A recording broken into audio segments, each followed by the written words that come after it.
Welcome to Wizards Institute, the #1 community to learn smart investing and financial independence. Wizards Institute offers members proprietary research and insights, regular events and meetups with investment wizards to learn, to network, and to profit. If you love our content, please click subscribe and share with your friends. Also, check out our Wizards Institute podcasts and YouTube channels and sign up for our upcoming book, The Investor's Bible, 10 Commandments to Financial Freedom, on our site. Now, let us go on with the show. Kathy Xu is the founder and managing partner at Chinese venture capital fund Capital Today. She is widely acknowledged as the queen of venture capital in China.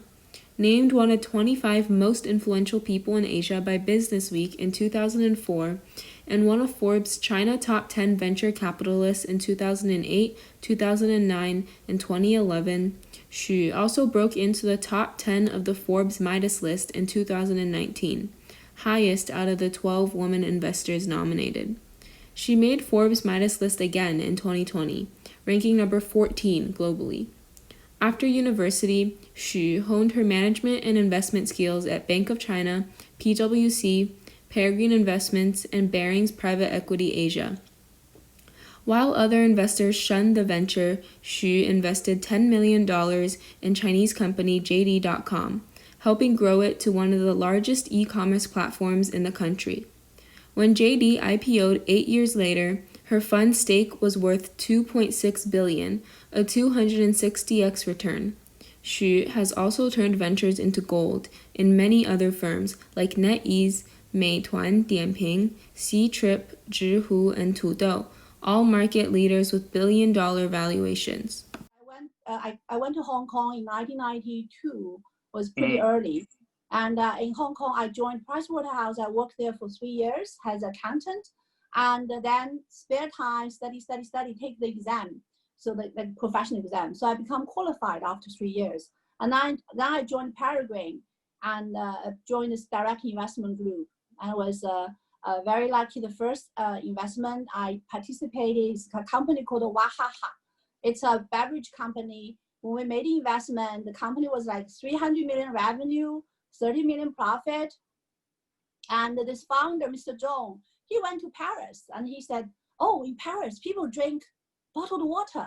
And back to 1992, we didn't even know what was bottled water. People just carry a military kettle we don't travel that much anyway. So Mr. Zhong, he said, he's going to do bottled water. And he just used all the money we gave him, $45 million from Peregrine. And he just bought 3 production lines. It was a very bold decision. And together with Peregrine, there's a French group called Danone, the French guy. They own all the yogurts. I said, oh, we don't even know the market is ready or not. You should do 1 production line. If the market is proven good, you do the other 2. Mr. Zhong said, no. In China, when you see the category like this, get big fast. He said, there's no entry barrier. There were thousands, hundreds of copycats. Whatever you do, if you do well, people copy you, hire people, steal your formula. So the only entry barrier is get big fast. So he just went on, invest all the money, bought 3 production lines, and he started to brand on TV. He gave very cool name for the category called Wahaha. It's called 纯净水, clean water. You don't even know what is clean water, but this new category, Wahaha clean water, coming soon. He's branding on TV for 3 months. And this distributor was like, went crazy. They really want the water, but it's still, production line was not ready. So he's branding on TV for 3 months. And Mr. Zhong said, the best way to spend the marketing dollar is that create the thirst.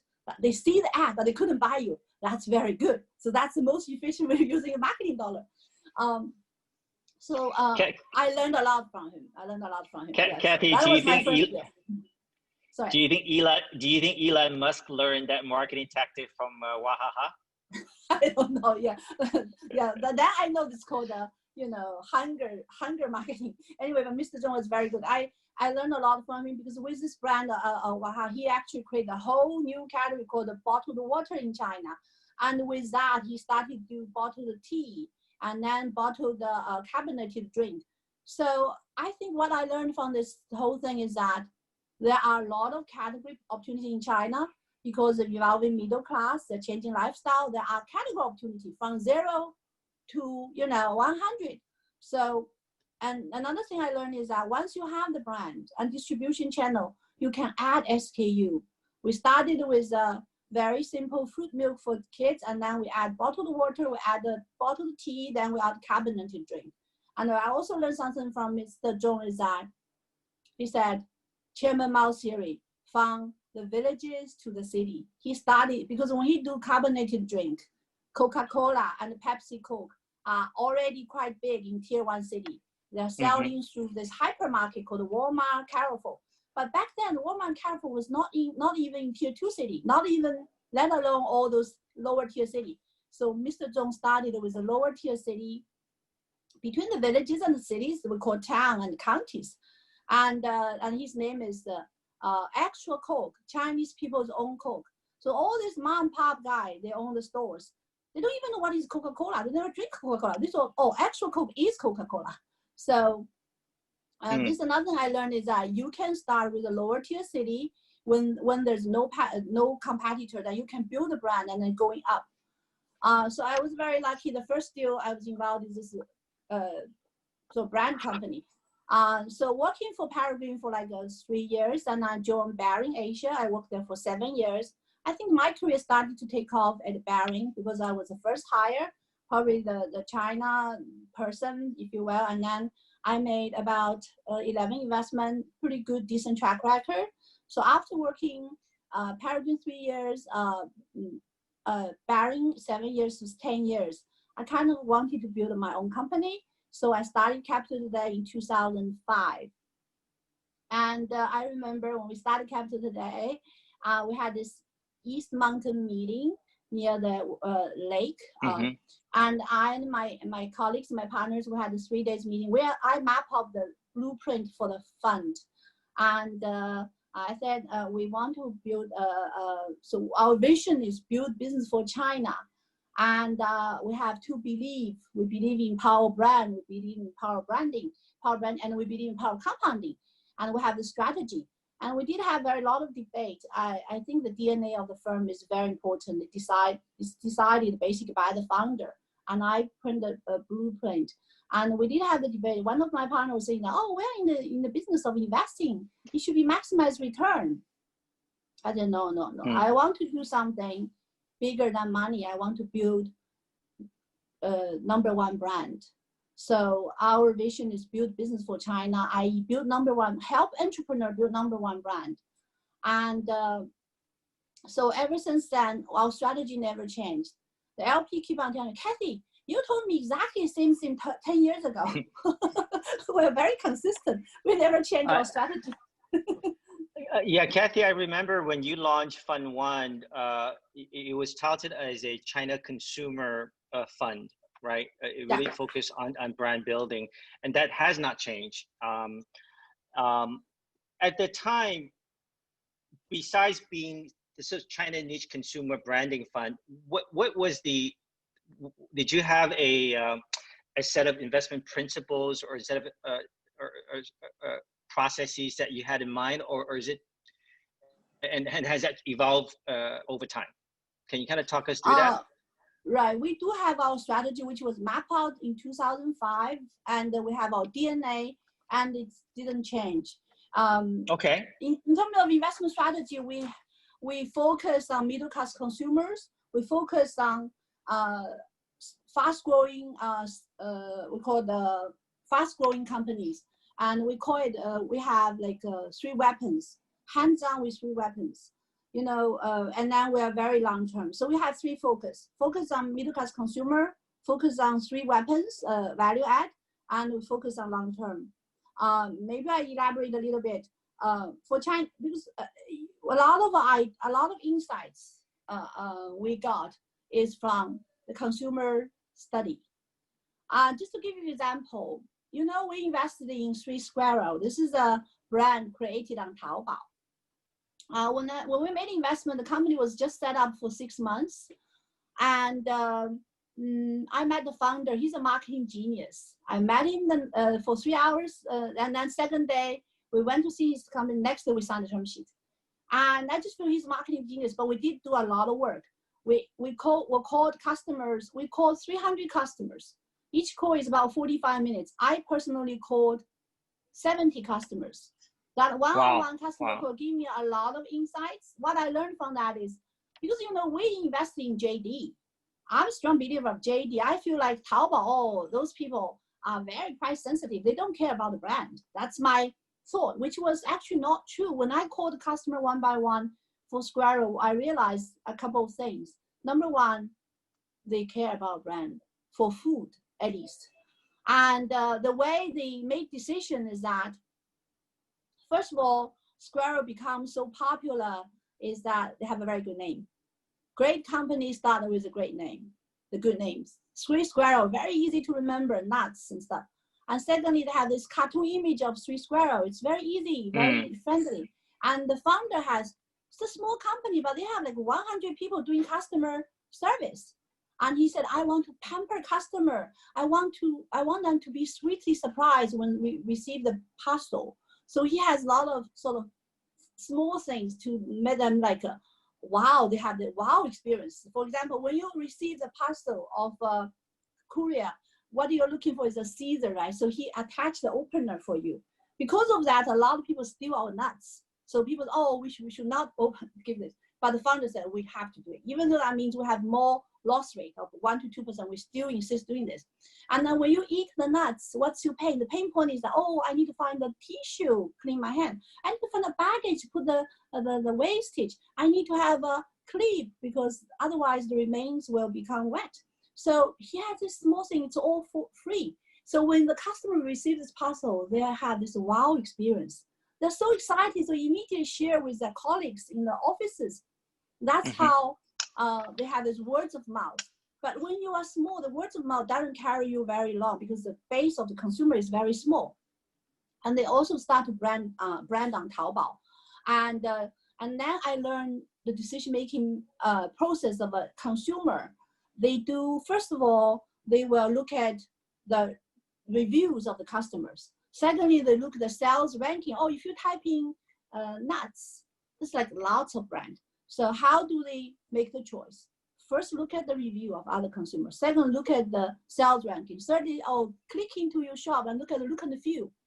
So make sure you have a lot of reviews. Make sure you have a lot of sales volume to become a virtual cycle. So after this, I actually learned that JD will benefit because JD means brand, means quality. So at that time, so this study about consumers, as Squirrel's consumer, gave me the conviction that we should hold on to our investment to JD because people care about quality, they care about the brand. JD is the symbol of brand and quality and fast delivery. So this is one example. Another example I want to share with you is the last May, we went to the lower tier city. Why do I go there? Because I missed the investment opportunity of Pinduoduo, PDD. Why? Because I didn't have a very good view about what kind of people what's happening there living in the lower tier city. That's because I don't have the view. So we went there. In the past, we've been calling these people like on one-on-one focus group. I just feel like we didn't really feel their life. So we actually went to the lower tier city. It's like a group of us, our team, like a 4 team, and we live with these families for 2 days each.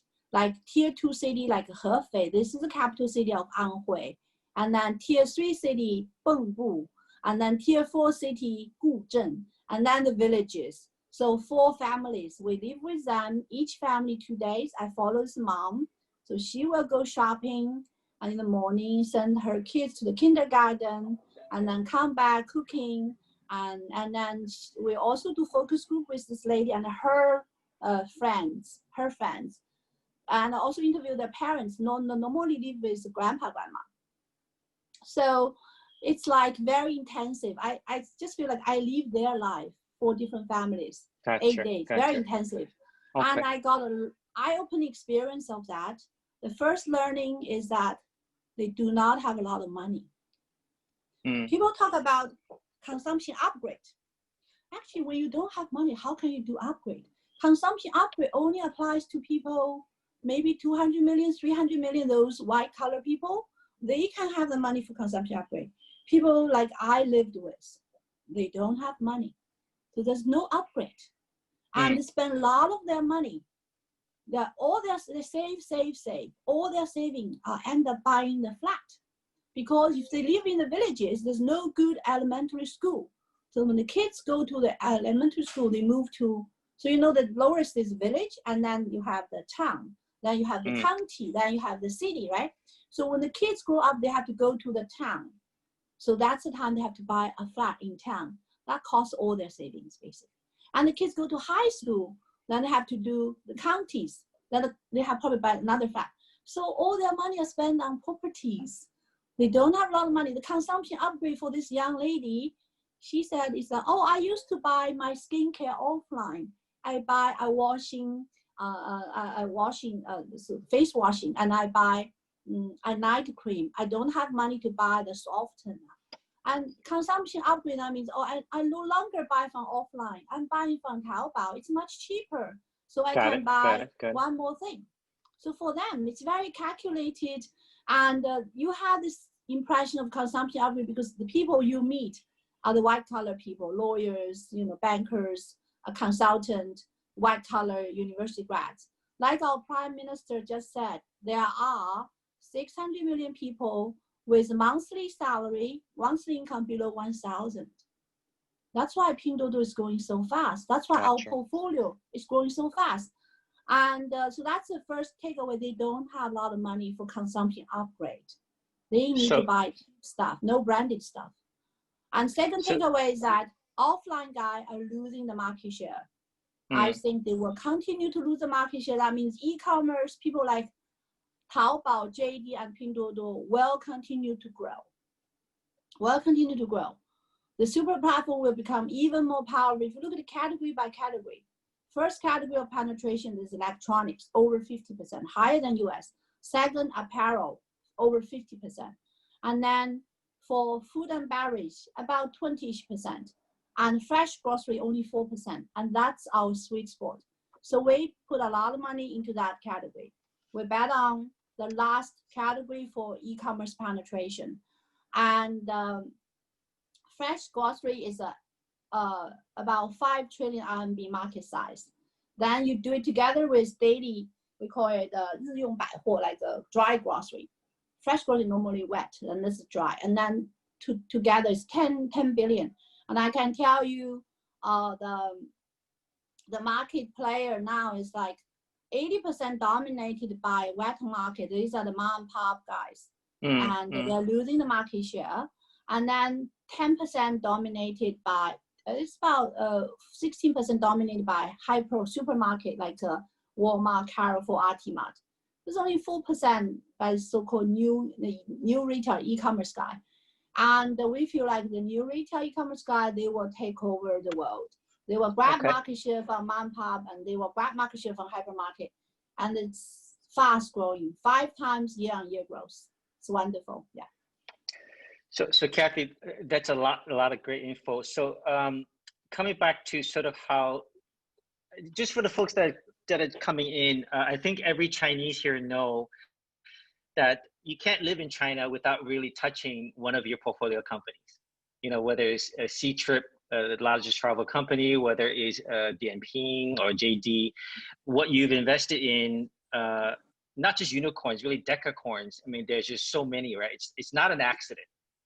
Right, it's not an accident. So I really want to drill down a bit more about how you think and how you invest. So what we've learned so far, obviously, is you're very focused, Kathy, right? You started Fund 1, 2000 only consumer brand play up until today.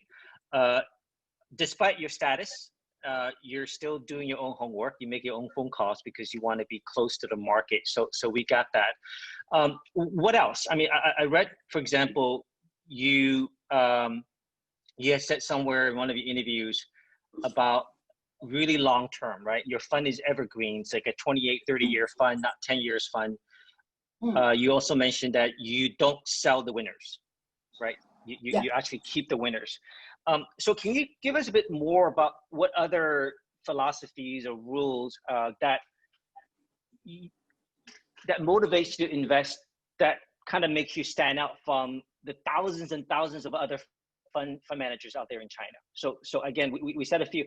Are there other things that we don't know about yet that is in your strategy, in your system? I understand what you're trying to get. I think you're trying to get this top 10 sort of investment rules. I don't have 10. I think so. Like it doesn't have to be top 10. Yes. It could be 3, it could be 5, it could be 30. We want to hear it. Right. We call it DNA, our DNA. DNA, okay. Yeah, our DNA could be summarized by the 4 keywords. The first one is deep understanding of the business. Second is that we focus and discipline. The third one is we're very hands-on with our 3 weapons. The fourth one is long-term holding. Maybe I elaborate a little bit on each of them. Yes, please. Deep understanding of the business is that I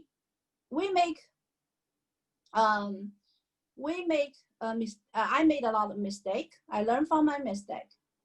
The first mistake I made is that we have invested great company like Wahaha and NetEase, but we sold too early. Why too early? Is because the fund has limited life. Before the fund ends its life, we have to sell the portfolio. So I solved that problem by having this evergreen fund. Maybe I talk about long-term hold first. Yes. And I'm a strong believer of power of branding and power of compounding. There are not many great companies in this world. If you're lucky enough, you find a few, hold on to a winner, double down, triple down. And we look at the history. Our fund 1, fund 2 evergreen show the same pattern. We call top 5 rule. No matter how many investments you made, the only top 5 company contribute over 90% of the gain. Excuse me.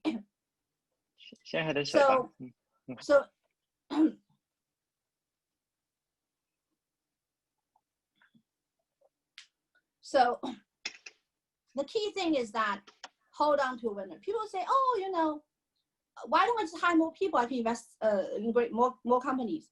Like Warren Buffett said, if you have more research analysts, they give you more stupid idea. You have more lawyer, they will ask you to go litigation. Not many rules. So basically, there are not many great companies in this world. Regarding number of great investors, even less. If you have more people, you become, so you basically grow from a great investor to mediocre manager. And I do believe in our business, the great investor are loners. Look at Warren Buffett, look at Peter Lynch. I don't know Ray Dalio, asking the question, I didn't have a very good answer from him. I just feel like independent thinkers are loners. So you don't need a lot of people, maybe 1 or 2 partners. So the second rule is not many rule. Not many means not many great companies in this world, not many great investors. If you find the good ones, hold on. Power compound will make a lot of money for you. So we have really benefited from power compounding. I invest in JD. We're the first investor. Initially, we own 40%. And then before IPO, we own 8%. We continue to hold about 10, 12 years. We made like 150 times return on about $80 million investment. And the reason we can hold on, to JD, to Dianping Meituan, to a lot of like e-phone pharmacy chain, is because we have convictions. Where does your conviction come from? That's the key question, right? I think it comes from the deep understanding of the business. Then the question is that, how do you learn? We make money from our judgment. The question is, how do you make right judgment? I think it's like, if information, like you have information input and you process it, and you have the output. The output is your decision. In order to have a better output, you need to improve your input. So the question is now down, how do you learn every day? We make money from our learning, basically. And I found, I think it's winner pattern study. and deep diving of the consumers, and debate with smart people, my colleagues, my partners. So when the pattern study is that you have to look at the history. The reason we can see fresh grocery ahead of everyone else by 9 to 12 months is because we have studied all the winners in the retail sector. We compare Amazon versus Baba versus JD versus offline guy like Walmart, Costco, Aldi, 7-Eleven. I read all the biographies of the founder, read the annual report. My colleague read 100 years annual report of ePhone. That's why we decide annual report of Walgreens. So we decided to hold on to our ePhone because we know this is a wonderful business. Even a mediocre CEO cannot bring it down. So you want to see the future. I don't remember who, it's like maybe when Winston Churchill said, if you want to see the future, you need to see the history. So study the winner pattern is very useful. Human nature are the same. A lot of things are common. And the second thing is that talk to the top 5 smart person in the industry. Right now I have the brand. I can talk to anyone I want to. So that's a privilege of our fund. Okay. So deep diving. Yeah. So Kathy's or Capital Today's 4 rules, really deep dive, understand. You do a lot of your own homework, obviously the focus, hands-on, and then once you determine the conviction, don't let it go. And you've created the fund structure such that it's a long-term fund that you don't have to give it up like many VCPE funds, right? So I'm going to ask you the same question you asked Mr. Dalio. You mentioned that the best investors like yourself are loners. You kind of tend to think independently. How do you institutionalize this for Capital Today going forward? One day you retire. How do you capture this and make this forever, eternal?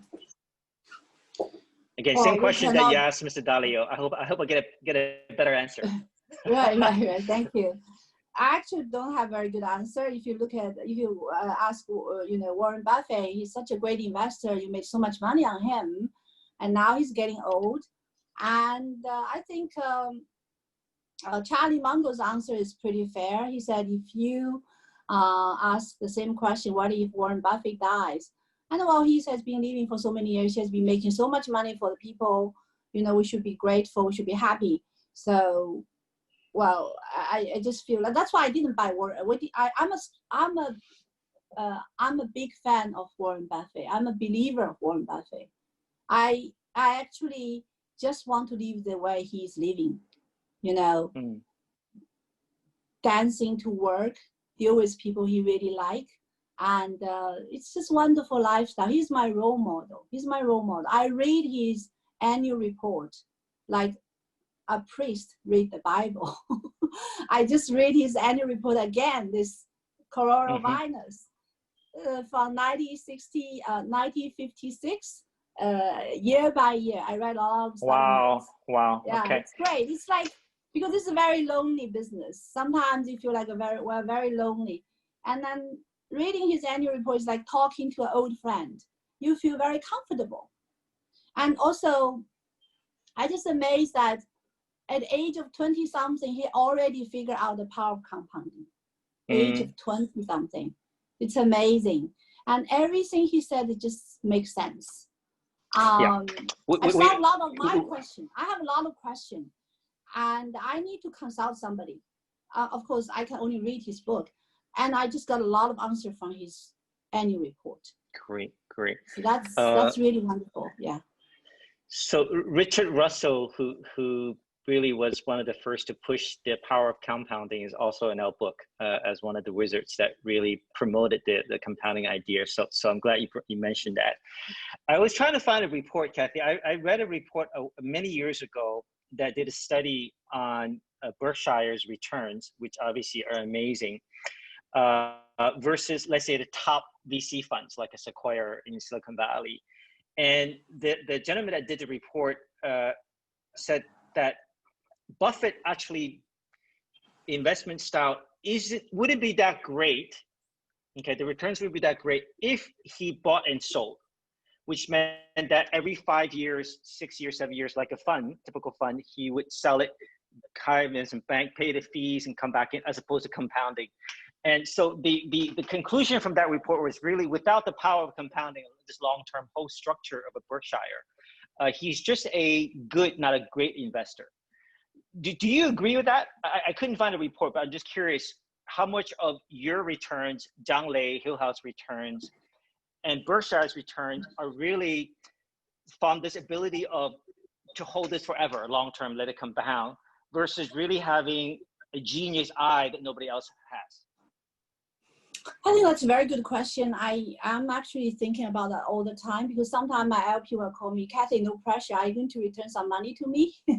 So I do have the pressure to sell. I do have the pressure to sell to keep my LP happy. I have that pressure all the time.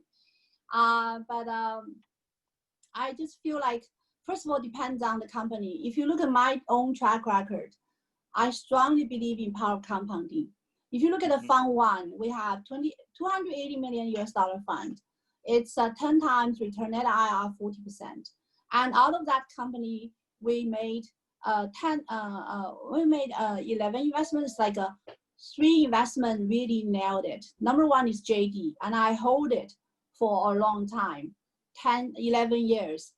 You may say, oh, JD is like a luck, because e-commerce is so huge that we're lucky to get e-commerce. But I also had another company called eFeng Pharmacy Chain. This is a very traditional business. We made the investment back in 2007, and I doubled down, and then I hold it until last year. The fund will expire, so I just don't want to sell this company. We help him grow from a regional player with 70 stores to now a national player to 5,000 stores. They just reached 10 billion RMB revenue last year. And the founder CEO, Mr. Gao, is a very trustworthy guy. In Warren Buffett's word, he's the son-in-law type. And then we used to own 30%. Even now after the IPO, we own 21%. But the fund is going to expire. I do have to find a solution for this exit. So I think very hard, and I decided to hold on to it. But the LP wants to exit, so I find an investor that are willing to put a special purpose fund just to hold this one investment. It's a listed company, single investment. It's not easy to find the investor, but I did find it with a lot of effort with the help of Lazard, which I'm very grateful.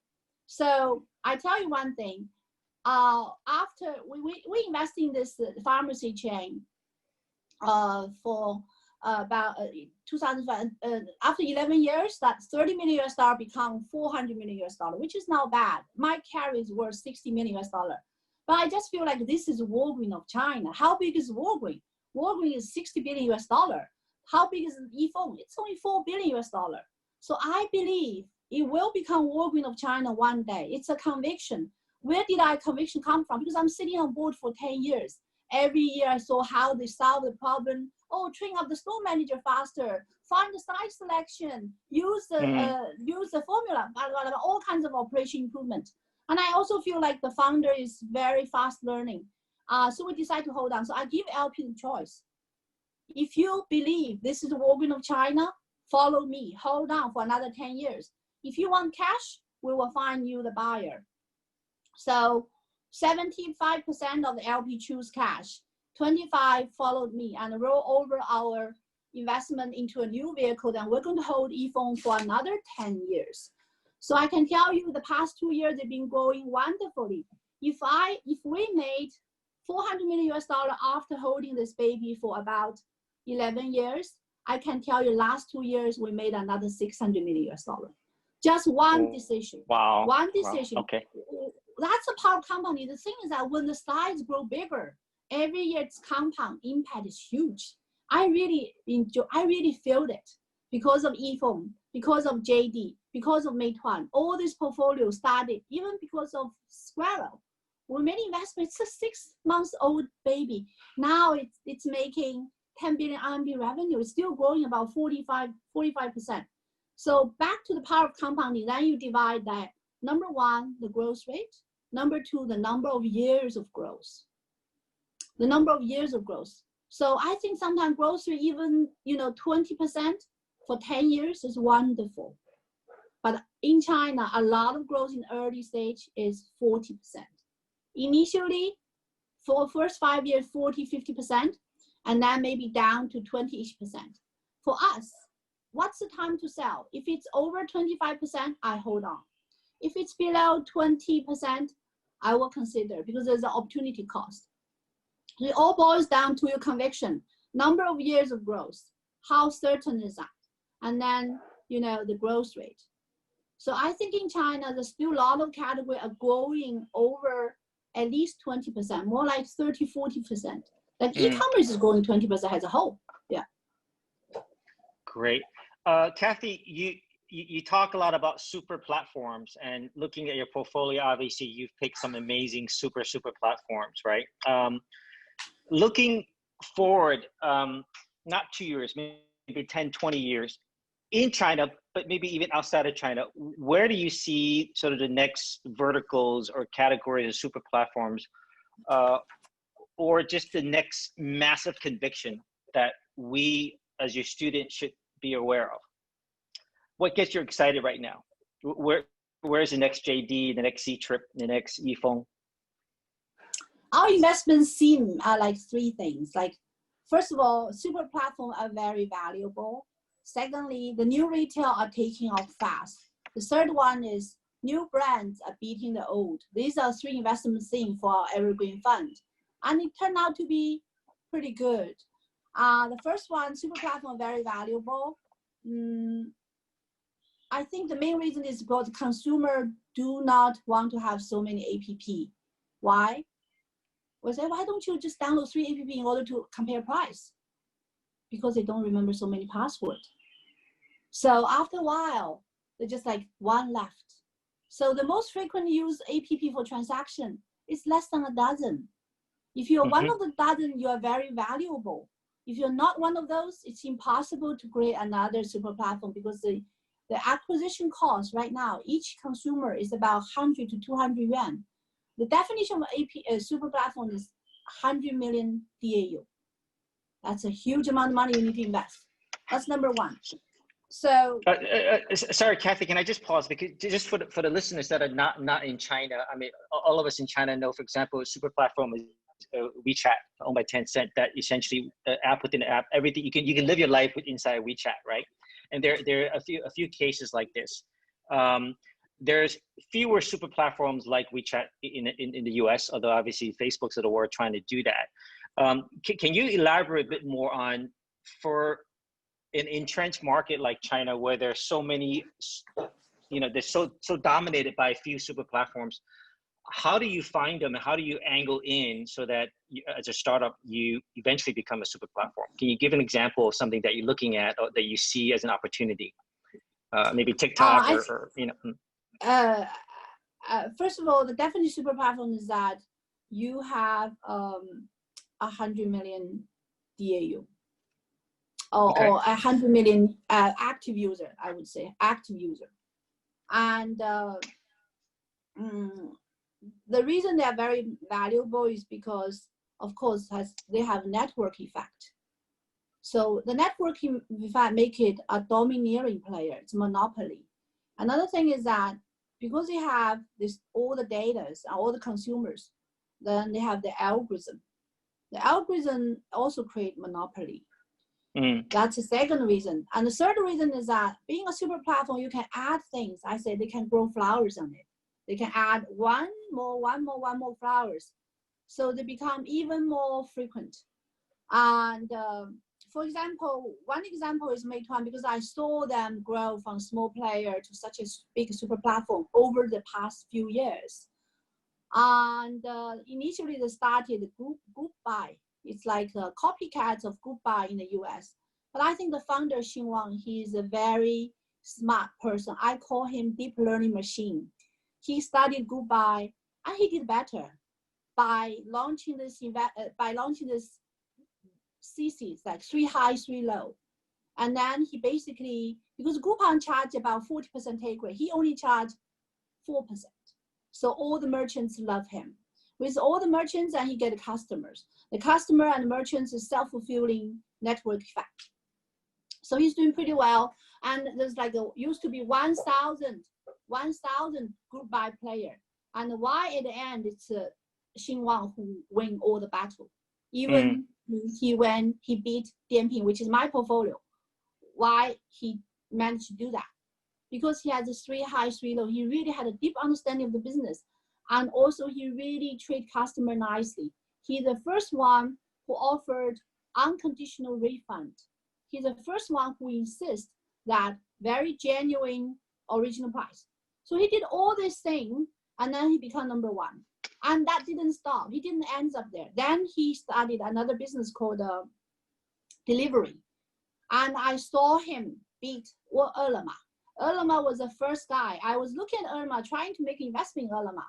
And Ele.me was founded by this guy called Zhang Xuhao. He's a student, a master's degree student at Shanghai Jiaoda. He actually is the creator of the model.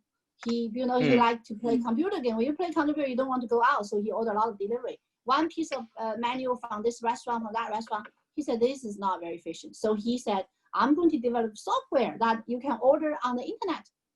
And he just come up with this, app called Ele.me. You can order stuff. And then he also did one thing great. He educated all this restaurant near the campus. Those guys has no clue what was internet, but he coached them one by one to take orders from internet. It's a wonderful thing. And Xu Hao, we call it the brother Hao. He actually has the most ugly feet in the world because he delivered himself wearing a slipper. I was actually quite touched by the story. I wanted to invest in Ele.me. Guess what? That's funny. During the due diligence, Meituan actually spotted this opportunity. Meituan had a radar system. They track every single website that had daily order about 1,000, and their radar spotted Ele.me. And then they studied it. Oh, this is good. High margin, high frequency. And then they send Wang Huiwen to study it. And Wang Huiwen spends 3 months to study it, and then they've come up with the first strategy: copy, copy, copy. And then after 6 months of copying, and he learned better, and then they did one thing that changed the landscape. They went to 100 tier 3 city in 1 month. 1 month, 100 city, 1,000 employees. They hire a bunch of employees, brainwash them, SOP, blah, blah, blah, blah. And then I went to the 20 cities, see who is going to win, Ele.me or Meituan. And I found that Meituan is winning. And I interviewed those people who used to work with Ele.me, now working with Meituan. Why did you switch to Meituan? He said, I'm going to change the world. I said, you're just a delivery boy. Why do you think you can change the world? In Meituan, you feel like you can change the world. It's a spiritual thing. And they learn very fast. So after that, you see Meituan beat Ele.me. They become number 1. Now Meituan's order 30 million orders a day. And Xin Wang said, in the future, 5 years down the road, he wants to do 100 million orders a day. Why he can win? Not only because he can go to tier 3 city fast, but also because he see the future. I asked both, what are you going to do? Everybody subsidy. When the subsidy is gone, the consumer is going to have no royalty. And Meituan decided to do delivery. Then they have this delivery boy wearing a yellow jacket. Their slogan is Meituan delivery, fasting everything.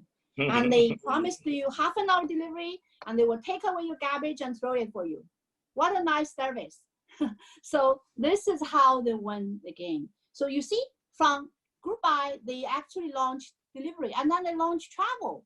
Travel, they did, CTrip did it for 17 years. They did it for 4 years, and the room night is pretty much the same because they have high frequency. In internet, e-commerce, high frequency beat low frequency. Large customer beats small customer. So Meituan has average cost of acquisition, travel is only 20 yuan. The competitor is 200 yuan. That's the difference. Oh. Sorry. Sorry, Kathy, I thought everybody's muted. I'm gonna try muting everybody again. And I'm gonna try to unmute you, Kathy. Are you unmuted, Kathy? Are you able to unmute? I just Okay. make sure. Okay. Yeah. Okay. I want to ask you. This book is fun because I'm going back and rereading a bunch of books. Today I read Peter Lynch, and I don't know the exact quote, but he said somewhere that investing in good management is important, but it's much more important to invest in a good company. I believe you would disagree with that, Kathy, because in what you've told me and your stories with Wahaha, your story with JD, you have this, you're looking for this killer instinct in a founder, right? So first, do you agree that you disagree with that statement from Mr. Lynch? Obviously, he's probably talking about the larger companies where you're doing startups. But and if you do, how do you actually determine these crazy people that these geniuses that you invest in? Like, what do you how do you know? How do you know the next Elon, the next Jack Ma, the next, like, you know, but how do you know, Kathy? First of all, I think I do not disagree with him. Okay. I think, business versus good business, good founder, I think they're equally important. If you ask me, if you force me to choose one is more important, I would still choose good business is more important. Even for a startup? Even for startup. I think Mr. Lynch is referring to a listed company that's already $1 billion. And I think that's, that's his context, which I do agree with. In your business as in venture capital early stage, do you still think the business being such a small asset is more important than the crazy founder? I mean, crazy in the good way, the genius founder. I wouldn't separate them because a genius founder will find, I would say that, good business is important. I see a lot of smart people decided to do business and they're not very successful, particularly MBAs. They're lieutenant of a great company. Oh, so I don't want to be employee anymore. I want to start my own company. And then they jump into a business, which I don't think is the great idea. I think to be successful, you need a great idea. The great idea comes first. It comes first. The great idea, what kind of problem you solve, what kind of pain point you solve. Did you really create a lot of value in doing this? I think that's the most important thing. A lot of smart, capable people with good track record, but they didn't have a good idea. They just started business. So I always urge those people who want to start their own business. I said, hold on. Ask yourself, did you have the great idea yet? If you don't have it, don't rush. Just wait for that great idea to come. It will come, then you do it. If you don't come, you don't do it. The great companies start with great idea. If you don't have a great idea, don't start the start. Don't do the startup because that's just a mediocre company. You're wasting your time and money of the investors, a lot of people who follow you because it's not a great idea. Kathy, in your most successful investments, again, there are many, did you have the conviction first of a certain space, of a certain super platform? Or did you not necessarily have that, but you met the super founder that kind of, like, how does it work? Okay, what comes first? This is like it's very hard for me to summarize in the hindsight, right? So it's really the spontaneous, right on the spot. I just feel like that when I meet a great guy, I can tell he's good. He's a black horse. I know, but Kathy, we need to know how you can tell so we can learn from it. What triggers that? Come on, that's too easy. Okay, maybe for example, JD's founder, Richard Liu, right? Yes. When I first met him, we met at Shangri-La Hotel at 10 p.m. We talked until 2 a.m., 4 hours. This 4 hours, I just feel like, wow, this is the black horse. How did I get that feeling? In the hindsight, a lot of analysis, but right on the spot, I think it's just two reasons. One is that without a single dollar in marketing, he's growing month on month over 10%. That means something clicked. He probably solve a very big pain of the consumer. This model worked. Secondly, he is a trustworthy man. When he talked to me, he didn't really just, oh, look at the PPT. And because 4 hours, it's a startup company with only like a dozen employee, like 50 million RMB revenue. A lot of time we're talking about his life story. And I just feel like, wow, he probably is smart because he studied sociology at the People University. But actually in his spare time, he learned computer coding. How did he learn? He actually took 2 hours bus to go to our institute, and where people are working data, he just standing behind the people, watching them coding. After those guys go home, and he will start to get the chance to learn coding. And because of that, he learned coding, and he coded for a restaurant, and he sold the software to that restaurant. So that means he's probably smart because he learned coding basically by himself. Secondly, he started the own business, like selling software. That means probably he's an entrepreneur, as a university student. And I also asked him, how do you spend your time? He said most of the time he's on the internet answering customers' complaint. And he also has a startup company. He already have this pattern. Every Saturday morning, he have a team meeting. I interview every single team member of him. So people has a lot of respect for him. So I think at that moment, I think he's a trustworthy guy that I can. He tell me good news and bad news. And then in order for him not to meet others, I actually booked the ticket for him because fly with me next morning to Shanghai, meet my partners, and then, so he didn't have time to meet anyone else. Another thing is that we had a very big debate, because before he met with me, he actually has already signed agreement with the RMB fund.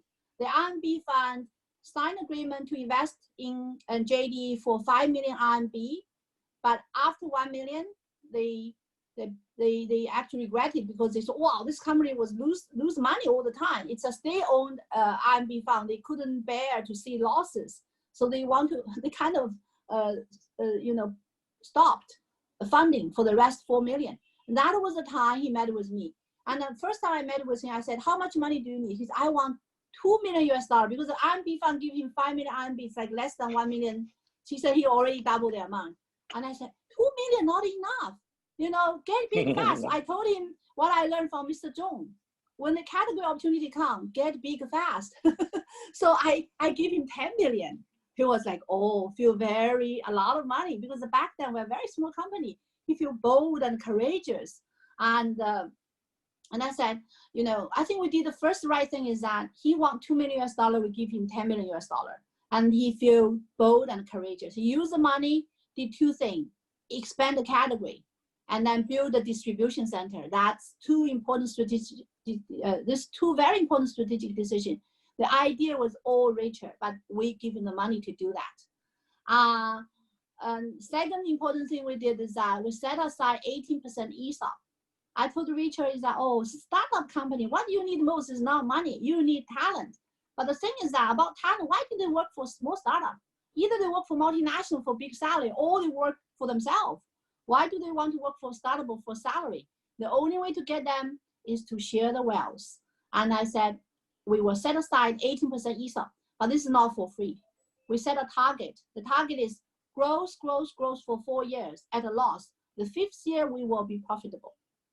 And Richard was a very fast learner. He went back home after our investment. He had this big PR event, and he had this employee conference. So this is our goal. We want to be a great company, and then this is our KPI, growth. He said, how much growth? I said, Richard, we set a target. We want you to have that 18% ESOP. If you don't get it, I'll be disappointed. Why don't you set the target? He told me 200% year-on-year growth. I was, that's too big. If you don't get it, people were disappointed. So we actually judgmentally adjusted down. And then the reality is that he's actually growing 200% year-on-year. So the second year, he already achieved the 4th year's target. Then we actually issued the ESOP. We didn't even know who to issue to because everybody is so new. So we just set up this ESOP company and asked the old employee to hold on behalf. And that 18% is very, very important because that enables us to hire a lot of talent. Initially, when I tried to hire talent for him, it's like a very typical Chinese style management team. It's like one lion lead a bunch of lamb. It's very typical management style. And I said, wow, you didn't even have a full-time accountant. we want to hire an accountant for you. And Richard said, well, Kathy, you can hire people for me, but one condition that the salary cannot be more than the old guy. And his salary like 10,000 RMB per month. So, and I had this guy called Chen Shenqiang. He's like JD Finance CEO now. And he wants 20,000 RMB. And I said to Richard, I don't want to sacrifice the standard anymore. 20,000 is a fair price. Can I do this? You pay half and we pay half. Then let's try him out. So after 3 months, and Richard called me, Kathy, this 20,000 guy is indeed much better than a 5,000 guy. Hire more for me. So we hired Chen Shenqiang. He now still there, is the JD Finance CEO. And we also hired Xu Lei, which is now the CEO of JD. Gotcha, and we also hired this logistic guy who is the founder of Hema. So we hired like 3 guys. But Richard is such a fast learner. He immediately hired 18 VP, running very fast. We don't even know what is e-commerce people, because there's no e-commerce in China. Retail guy, internet guy, we kind of group them together, let them learn in practice.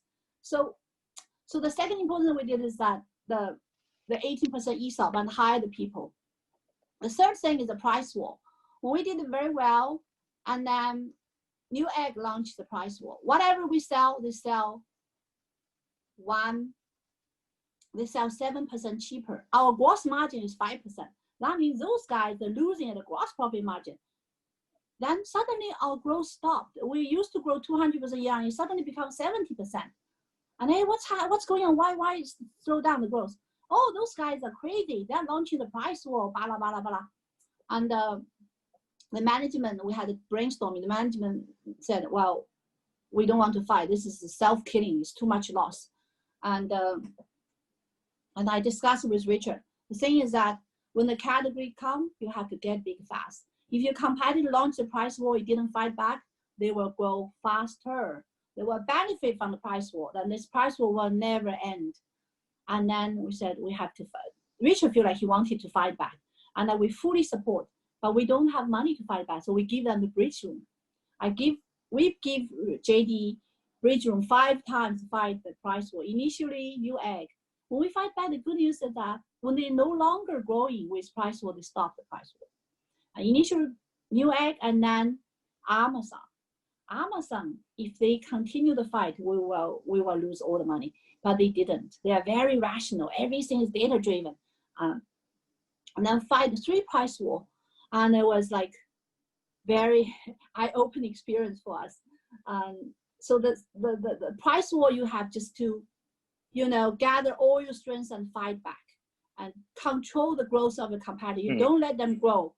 And another thing we learned is that fundraising. When JD was growing very fast, since our investment in 2007, they grew very fast, 2008, very fast. Then financial crisis came, second half of 2008. And we went fundraising. Richard met 30 investors. Nobody wants to give him the money. Our valuation initially was $200 million. Wow, that's pretty good. $200 million valuation is pretty high. And then nobody wanted it. We lowered the valuation down to 150, nobody wants it. 100 and 65. And at 65, I remember a very famous VC talk the whole morning, like a good negotiator. I said, well, he finally bring the price down to $45 million valuation. And I said, well, Richard, you have met so many investors. Nobody wants to give her the money. I know this is a very bad term. This is very bad valuation. But I think in order to survive, we probably have to take it. Because I've been in business so many years, the only one thing the company will die is liquidity. So, and Richard and I, we all agree. I shake hands with this VC. And then afterwards, he said, oh, we have this US guy coming. Well, now it's time, leak the woods. We don't want to make new investment, blah, blah, blah, blah. He wants to cut the price down to 30. I said, hey, partner shake hands, that's a deal. We don't have to sign anything. It's a handshaking deal. I said, well, from 45 to 30, that's just not acceptable. So we kind of kick them out. We bring my boss, Francis Liang, and then my ex-colleague, Wu Capital, they put in 10, they put in 12, we put in 8, and Francis put in 1. So we closed like 21 million. And I think that was a very painful experience because of this, Richard had this stroke of hair become gray, not because he died, because he was really scared. was like, we've been giving him 5 times bridge loan. I was like, why nobody wants this? Because people say, hey, how can you have the conviction to give him bridge loan so many times? I said, I just feel like he's doing the right thing. Because people complain that we're loss making. And why we're loss making? Because we're expanding the category. Each category we're getting, we win by offer very low price. So initially our purchase amount is small. So our low price is at the cost of losing money. And it will cost us maybe 18 to 24 months to break even. So they're doing very well in IT product. When we made investments, just selling IT product. Then with our money, they add SKU, cell phone, digital camera. Every category we go in, lose money. But when your size gets bigger, it becomes profitable. The reason we're losing money is because expanding the category. Another thing that Richard decided to build the distribution center. Even if you look at Amazon is using, back then, Amazon was using UPS and FedEx. They only have warehouse. They didn't have distribution center. But, you know, Richard said, oh, you look at our complaint. 80% of complaint from one thing and one thing only is the delivery boy sucks. Because we're selling IT product, very expensive. They're throwing things all over. The packaging, the service is bad. So Richard decided to do it himself. But initially, we go to build the distribution. Each city we go, the order initially only 20. Our break-even point is 2,000 orders a day. But from 20 to 2,000 takes a year or sometimes 9 months. But we're not opening one city. We're opening 30 cities at the same time. So that's why we're losing money. But the thing is that once we build that distribution center, we are enabled Double 11 program. That means if you order 11 p.m. today, you get the next day. If you order 11 a.m., you get the same day. Customers love us because of fast delivery. And the good news is that Jack Ma does not believe in heavy assets. He gave us like 2-3 years, no competitor. Build a warehouse, build the logistic, build the distribution center for 3 years, buying a lot of lands, no competitor. And that's the vision of Richard. You know, one thing about our business is that it's great to see the entrepreneur grow so fast. They're a very fast learner. He learns very fast. Like we told everybody, oh, you should do management training program, learn from, you know, P&G, and you should learn from Huawei, campus recruiting.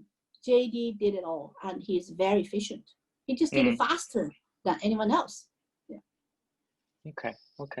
There's a lot of questions. I'm going to just be selfish and ask one more.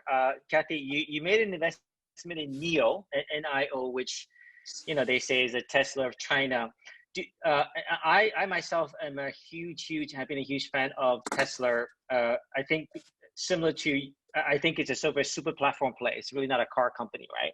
I'm curious your views on that transport energy space overall and in China, and sort of why you picked NIO as opposed to Xiaopeng and others. Well, for NIO, first of all, I feel like Li Bing is a very visionary person.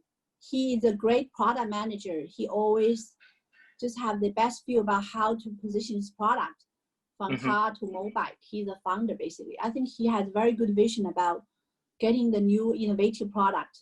And he knows the space very well. And another thing is that I think this electronic car in China, I think, even though Tesla is doing very well, I think from the government point of view, we need to build our own national sort of brand. I think NIO is certainly the first mover. This is a very dynamic industry. It's a lot of learnings. I couldn't say we're expert. We invest in NIO is because I met Li Bing at the JD's annual conference, and I heard his vision. I feel like, wow, this guy is worth betting. And we didn't have very good insight about the industry, but I just feel he's a guy. So we just give him some money, you know, and then we feel like buying the ticket to learn the industry. So far, you know, he has been going through a lot of ups and downs, particularly the, you know, volatility of the capital market. But overall, if you look at the sales, look at the product, consumer are very happy with the product. Yes. The price performance ratio is very high. I think they have launched a pretty good product, and I think China is indeed the best place to do the manufacturing with efficiency and lead time, all that stuff. So overall, we have you know, we've been sort of riding the roller coaster with this company. So it's yeah. Have you developed a conviction for that space as a, again, I don't really see this as a hardware play. You know, Morgan Stanley did a report about Tesla saying this is really the Apple of transport or energy, right? Tesla is. Do you see that as well potentially? I agree with the fact that Tesla is doing well in China, but in the end of the day, you know, you need a Chinese brand, right? Have you gotten a conviction around that sort of platform play yet? We just had our IC discussion yesterday. I cannot say I'm an expert in this. I think for this investment, it's actually not very typical for us. We normally do B2C. This is like B2C, B2B2C is a lot of component, a lot of manufacturing. Normally, car manufacturing is not very good business, but electronic car has the potential to dominate.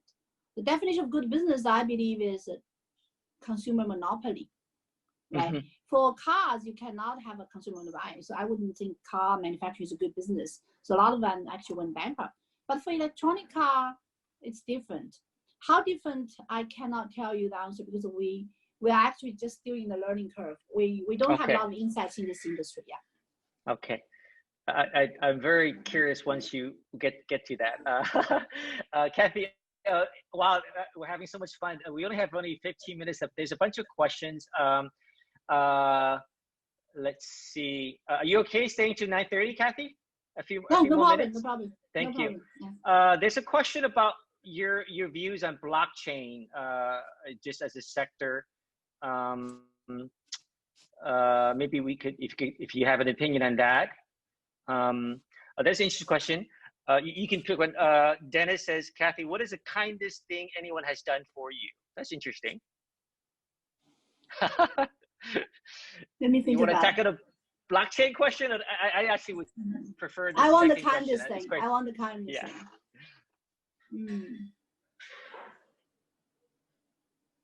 Actually, that's a good question. Let me think about it.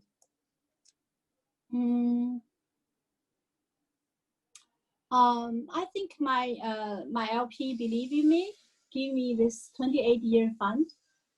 I think that's very kind. I'm very grateful because if you look at the mistake I made, the biggest mistake I made is that we cannot hold on to our winner. We sell portfolio too early.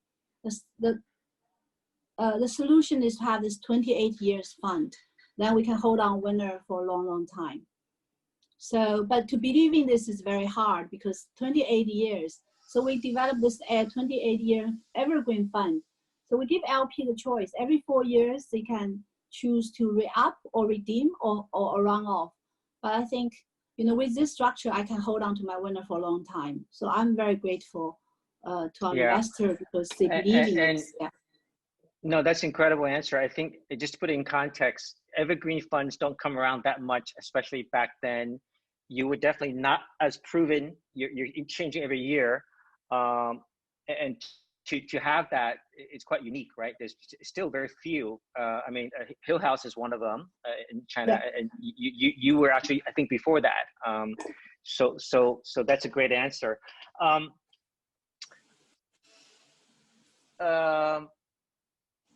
One day when you decide to retire, maybe for your grandkids come to you and you said, and they said, so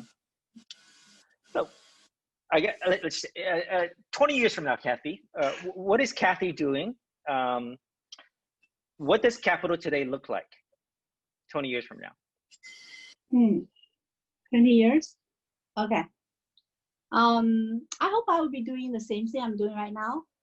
Okay. I really enjoyed it. I think our business is like seeking the truth. I think it's a huge satisfaction of my curiosity. One thing I enjoy, I just keep on asking people questions about business, about, you know, sometimes the founder says, oh, Kathy, I'm really tired, but my question hasn't finished yet. So I really like to, of course, one thing is to meet the entrepreneur, trying to find whether this guy with this model is going to take off or whether this guy is really the right guy. But a lot of time, actually, I'm brainstorming the strategy with the founders. That's very enjoyable part. because we're doing venture capital, a lot of future is we don't know. The thing is that we don't know the future. You have to make the decision based on what you know. You maybe know this thing 60%, 70%, sometimes 30%, and you have to make a judgment call. How do you better your judgment call? How do you foresee the future with limited information? And how do you learn this industry really fast and deep? And that's fascinating. And I feel like I'm learning together with the founder. And I think as I grow older, more mature, my interaction with founder getting better. We kind of like, because I've been holding this portfolio for a long time, I think this founder has become my friend. You know, sometimes what I learn, I share with them. The question I have, I ask the founders, because they are very smart people. They can give me good insights. So I just feel like I'm doing exactly what I like to do. And people talk about retirement. When you retire, you want to do something you really like to do. I'm doing exactly what I want to do, so I have no reason to retire. You know, and also you're learning the new things. Like wonderful business, all those guys learning this for like 10, 20 years. And we meet them, we ask questions, they just give us all they know within 3-4 hours. And we can do it multiple times if we like. Isn't that wonderful? So you kind of learn in a very intensive way. And of course, sometimes we make mistakes, we learn from our mistake. It's all part of seeking the truth. I just feel like this work is good for, if you have a lot of curiosity, I think investing, venture capital investing, even public investing, it's great. So I continue, I would like to do it. You know, Warren Buffett, how old is he? I mean, he's 80 something years old, 86 years old. He is still learning. Yeah, he's still learning, isn't it? And he's dealing with people he really like. That's wonderful lifestyle. Yeah. Kathy, you should, I enjoyed your interview with Dalio. You should really interview Buffett. I wish I could. I'm sure you could. Years ago, I went to Berkshire's annual meeting. So at that time, they still allowed the international traveler to get a signing from him. I give him a piece of paper. I said, "Can you please sign to the great investor, Kathy Xu?" He said, "Oh, I will just sign it." He just said no to me right away. He said, "I will just sign it." Yeah. That's the only time I met with him. But I feel like he's an old friend because I read him so much. Like I feel like I know him so well. Wow. There's a question, Kathy. There's a bunch of questions. I think we have a few more minutes. If you were to invest in one public company today and hold on to it for 10 years, what would it be? That's a good question. I would like to know that too. We have Meituan. We will continue to hold Meituan for 10 years. I think I like the business model is super platform and it can grow flowers on it. I like the founder, Xin Wang, and his team. He's a deep learning machine. I think he's one of the best founders. Another company I probably were doing due diligence is ByteDance. It's a great company. We haven't finished our work, but I think it has super platform power. Yeah. And if they can take over the world, it will be one of the few companies that's really an international company grow from China. And right now, if you look at the listed company, super platform plus algorithm is the investment thing we have because those guys just unbeatable. Yeah. Okay. Well, I think that our audience is getting a lot of value from this, Kathy. So we have so much to put together the Kathy chapter in the book. You know, the parting words, Kathy, you know, if we're saying goodbye now, you're saying goodbye to my daughters, you're giving advice to your future grandkids. What would be, you know, if you had 3 minutes to teach them to be amazing investor like you or the other, what would be sort of the 2 or 3, 4 key points you would give to my daughter, to me, and maybe to your own kids? Maybe do's and don'ts, not just do's, maybe even things that they shouldn't do. Yeah, maybe I'll talk about the do's first and then don'ts. Okay. The do's, I would say, find your passion, something you really love, and focus and do it for a long, long time. So focus is my first advice. Do something you love and focus on it. And secondly is that I believe this 10,000 hour theory. So if you can accumulate 10,000 hours, you're deemed to be a better player than others. So accumulate the time over the years and become better and better in that specific thing you're passionate about. The third thing is that have a role model, like what I have. Warren Buffett is my role model. It's like, you know, you can see your future because the life he's living is the life I want to live. And the philosophy he has, particularly about, you know, he's a philosopher, if you will. And I think if you have a role model, you have a lot of motivation to follow him. And you also feel like you're not lonely. And, you know, sometimes you feel lonely, but you can find the common things you have. So it's kind of really good. So follow your passion, focus on something you're really passionate about, and accumulate 10,000 hours, become expert, and third, have a role model. Those are the three do's I would have. You can follow what Munger says. If you know that is a hell, don't go there. If that is a hell, don't go there. Yeah, I think Munger is good too. I love reading his book also. Yeah. Yes. He's also in our book, so fantastic. Okay, there's a couple of comments saying Kathy is my role model. So you created more role models in Kathy Xu today. I'm still learning. I don't want to overstay the welcome again, Kathy. This has been fantastic. Again, a lot of content just you can't get just from watching your videos or reading up on your blogs and whatnot. So thank you so much. Really do. We will we'll attempt to try to digest this in some kind of blog article and obviously into the podcast and make it into the book as well. Yes. So thank you. It's a great pleasure so meeting much, everybody. Kathy. Thank you, Sam. Thank you, Yang. Thank you, everybody. Okay. Bye-bye. Bye-bye. 再见. Appreciate it. Bye-bye. Thank you for joining us. Please visit Wizards Institute to access the blog summary of today's session, to learn more about other speakers, and to network with other investment wizards. Wizards Institute, the #1 community to learn smart investing and financial freedom.